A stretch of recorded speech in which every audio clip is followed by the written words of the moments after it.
Welcome to Thursdays with Troy. As always, I'm Troy Lambert, mystery author, editor, super plotterer, and your host.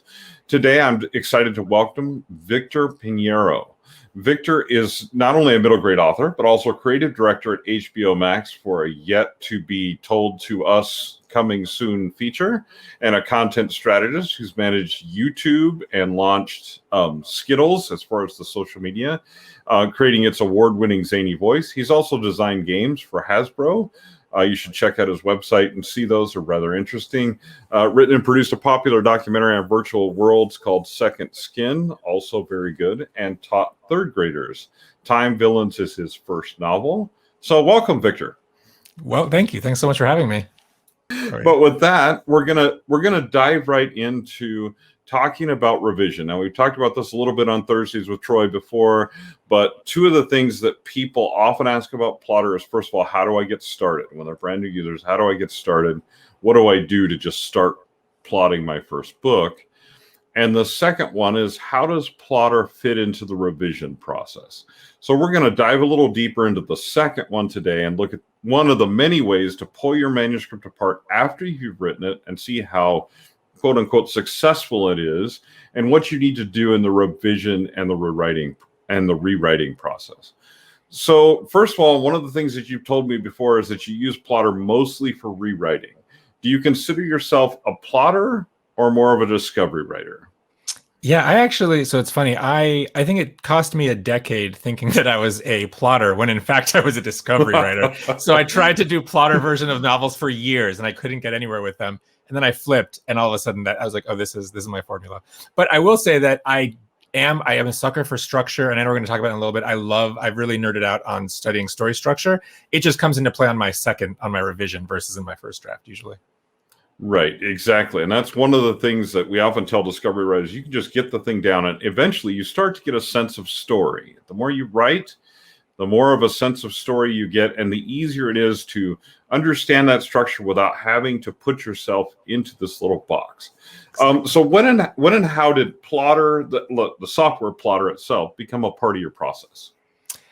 Oh, great question. I think I was made aware of it about a couple of years ago. I think it helped a little bit with the book that just came out 2 weeks ago, my first novel, but then it really helped on the next one. And there's two more that I'm working on. And then it's been really invaluable since then. So we're going to talk about really in-depth revision and how you really pull your draft apart. And I love how you do this. But why do you feel this type of revision, this kind of deep revision, is so important? Is that related to the fact that you're kind of a discovery writer and you really have a lot of stuff to pull together? Or why do you feel this is so important?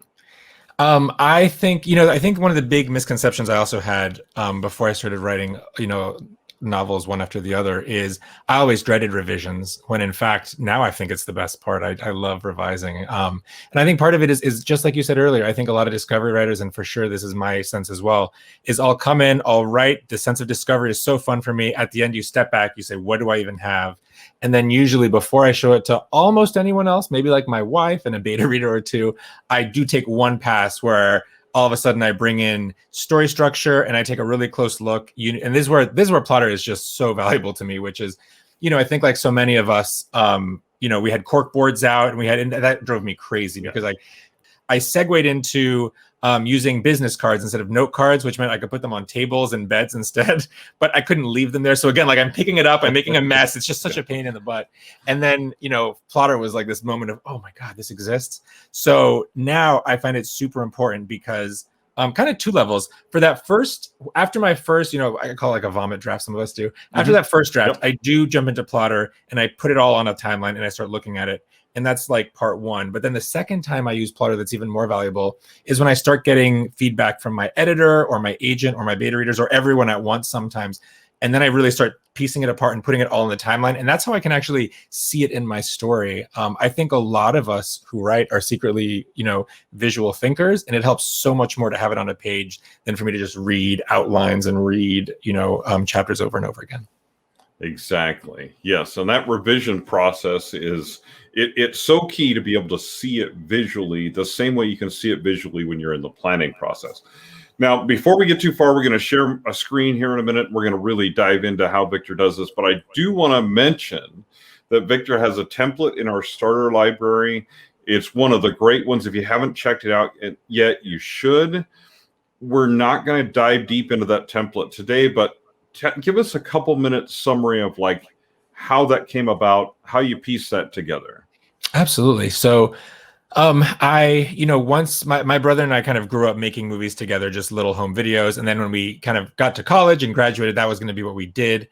And, but like you said, we all have day jobs. So as I was doing that, I was really nerding out a lot on story structure. And I'm sure I started where a lot of us started, Robert McKee's Story, screenplay, Sid Field, and then of course Save the Cat.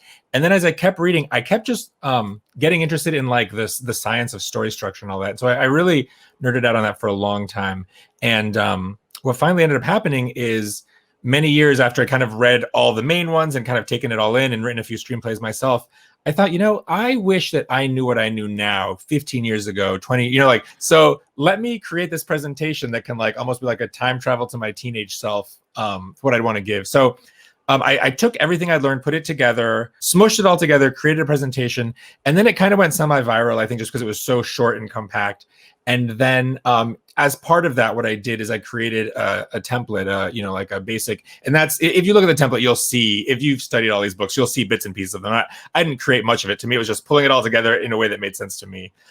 Yeah, exactly. And so it's like many of the other templates that you guys have probably seen in Plottr is it's really a compilation, but story structure is story structure.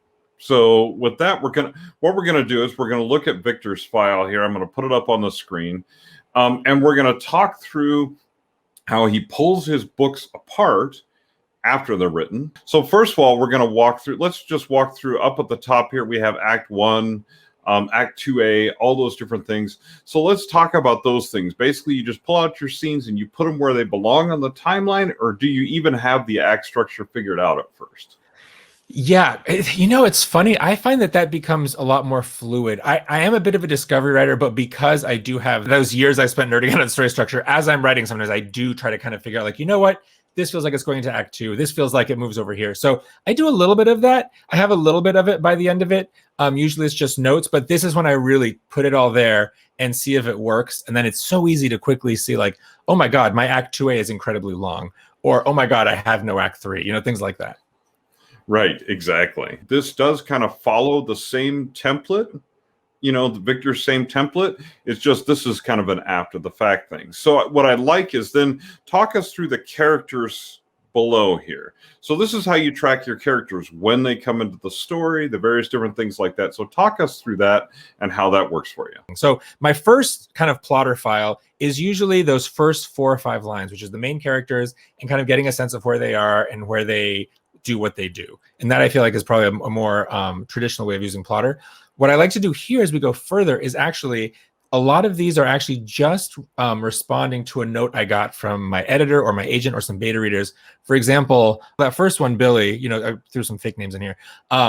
Billy, the editor was like, you don't really have enough of him flowing through the whole book. So this to me was like, okay, where do I have this character? So in that kind of timeline there, it's okay, I mentioned him here, then I mentioned him here, then he's introduced here. And that way I can at a glance get a sense of like how he weaves into the story and immediately see like, oh wow, there are huge chunks. And I kind of corrected by this draft, but at first there were huge chunks between where he was kind of showing up. And that actually was something I got with a few characters here where I realized in plotting them all out that, oh, these characters have big chunks where they're either disappeared or that sort of thing. So that's kind of what I'm doing at that part with the characters in this draft of my Plottr.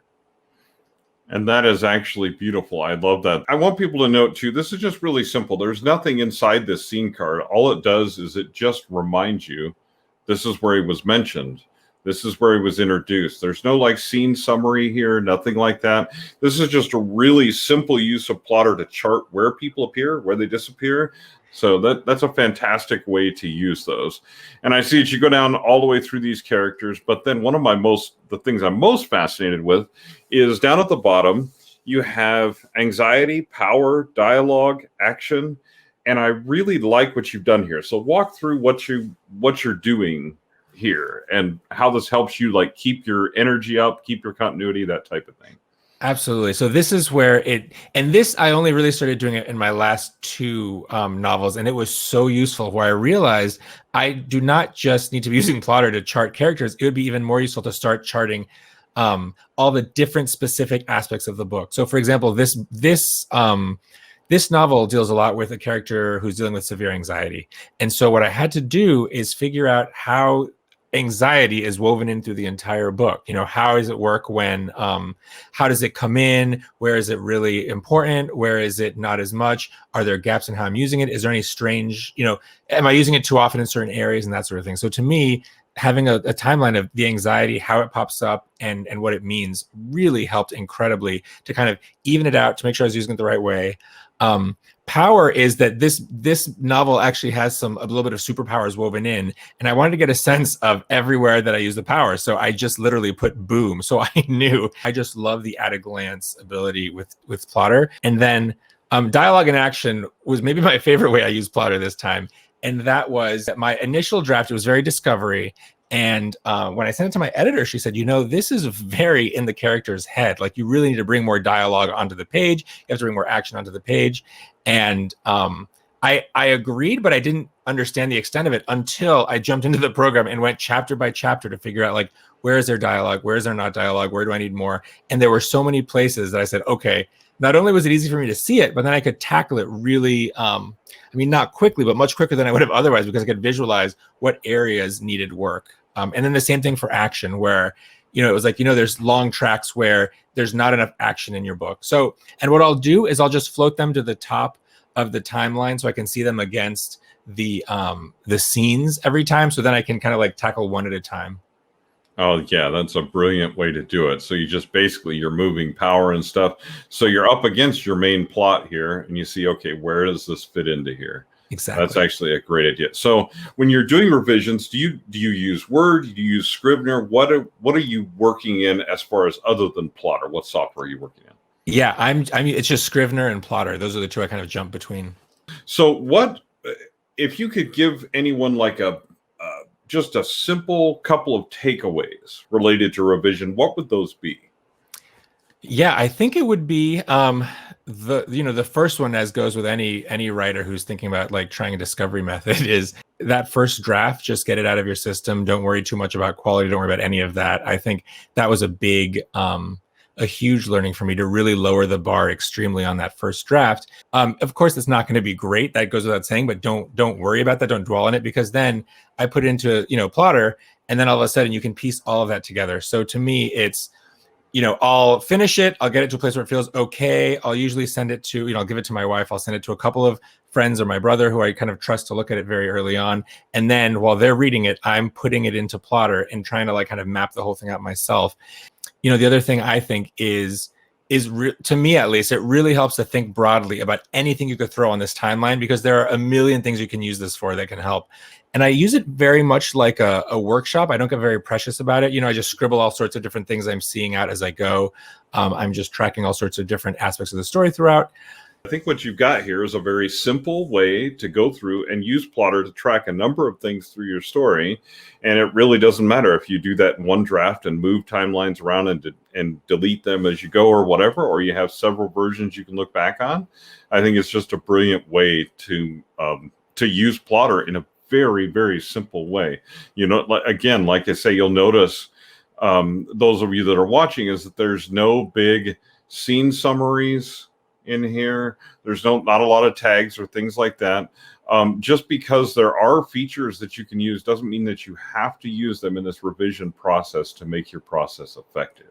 So I think that's a really great takeaway from this, is you don't have to use everything just to make your revision process work. It doesn't have to be pretty. It can be however you want it to be. So yeah, it's like an endless kind of corkboard for me with everything, is kind of what Plottr is for me. Exactly. And that visual element is fantastic. Well, so let's talk about some other things. What are some other resources that have helped you get where you are today? Obviously, you've had a varied career. You've written screenplays. You've done all kinds of social media stuff, all that kind of stuff. What are some resources that, Plottr users could use that have helped you get where you are today? Sure. I think I'm sure there's a lot of people who are fans of Save the Cat. I'm a huge fan of Save the Cat. He just does such a good job of laying it out very simply, and it gives you a very big aha moment. Huge fan of Robert McKee's story. There's a few more in that vein. John Truby has a great book on it as well. Story Genius. So there's just like the straight reading. Then there's I found there's 2 or 3 of the masterclass instructors that I found really good instructors for writing. I thought that David Mamet has the most brilliant, it's like worth the price of admission. He has an incredible class on storytelling, story structure, everything about writing. It's fantastic. Neil Gaiman also has a fantastic one too. And then, again, I'm sure a lot of you are on this already, but Brandon Sanderson's annual classes on YouTube are just outstanding. Yes. I find that, even just to watch, because I think he does a new one every year and posts it. I think I watch them every year. They're just so good. And so I would say those. And then, of course, finding communities. The Plottr Facebook group is fantastic. Of course, Reddit's, our writing community is great too. Finding Slack groups, Facebook groups for people. I think, just somewhere you can have kind of a sounding board to ask small questions. Those are the best resources. And the other one, of course, is finding other authors and writers kind of that you kind of become closer to, because I think the most useful thing in the world is having kind of like a jogging buddy writer who's writing at the same time. You can trade chapters, or having, beta readers where you kind of trade beta readers with other writers so that you can give each other some very useful crit. Exactly. Yes. Having your peers around you is fantastic. Good peers. Right. Yes. So where can people learn more about you, your work? Where can they find you online? And tell us the secret of the HBO Max special. Sure. So I'm at victorpineiro.com, or you can just Google Time Villains. That's my middle grade that just came out 2 weeks ago. It's a middle grade series, a lot of fun to write. And then the HBO, it's a feature that I'm working on, and it'll be coming out shortly. And I can't say much yet, but it's slowly coming out, so we'll see. We're really excited about it. You knew I was going to have to try when you told me it was a secret. You knew I was going to have to try. So as you know, on Thursdays with Troy, we always have a question of the day. And for you, I crafted a very special one because so far as I know, you are the greatest Skittles expert we have interviewed on the show. So I do have a question for you. It is Skittles related. Which color of Skittles tastes the best? And do you eat them first, save them for the end, or just treasure each as you find it in your bag?